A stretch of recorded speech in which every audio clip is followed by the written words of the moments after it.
नमस्कार दोस्तों, स्वागत है आपका आपके अपने चैनल डर की दस्तक में। इस चैनल पर आपको हर दिन एक नई दिल दहला देने वाली डरावनी कहानियां सुनने को मिलती हैं।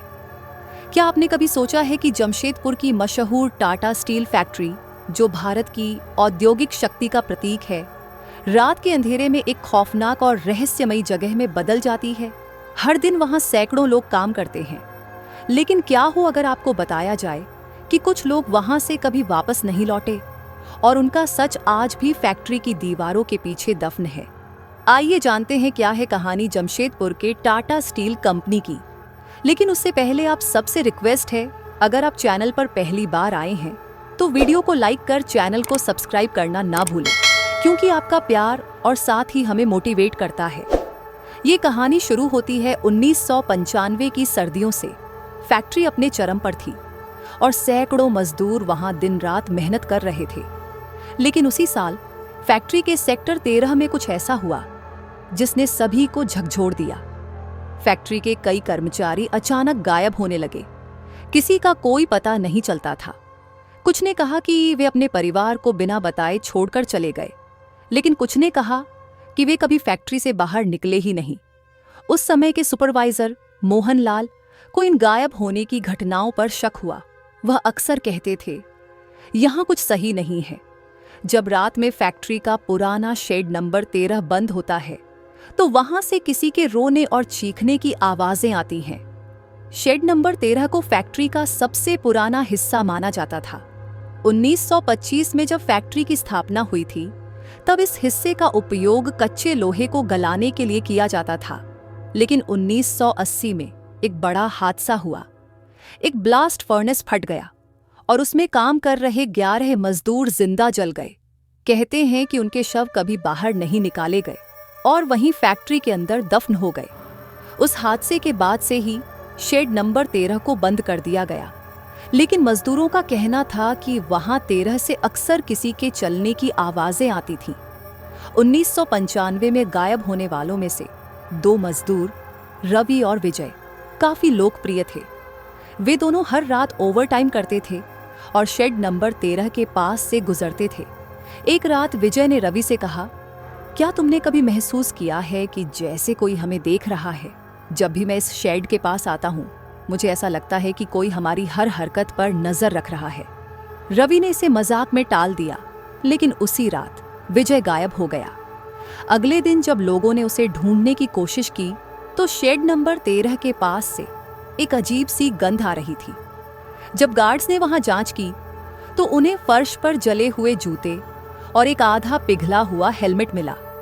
रवि इस घटना से बुरी तरह डर गया। उसने फैक्ट्री के पुराने सुपरवाइजर मोहन लाल से बात की। मोहन ने कहा, यह फैक्ट्री सिर्फ लोहे और स्टील से नहीं बनी है। यहां उन आत्माओं का भी बसेरा है जो इस जगह पर अपने प्राण गंवा चुकी हैं। मोहन ने बताया कि उन्होंने कई बार शेड नंबर 13 के अंदर अजीब चीजें देखी हैं। कभी किसी का परछाई तो कभी मशीनों का अपने आप चालू हो जाना। एक बार तो उन्होंने देखा कि एक मजदूर जो कई साल पहले मर चुका था, उनकी तरफ देखकर मुस्कुरा रहा था। रवि ने तय किया कि वह इस रहस्य से पर्दा उठाएगा। उसने रात को फैक्ट्री में रुकने का प्लान बनाया। उस रात रवि अपने 2 दोस्तों के साथ शेड नंबर 13 में गया।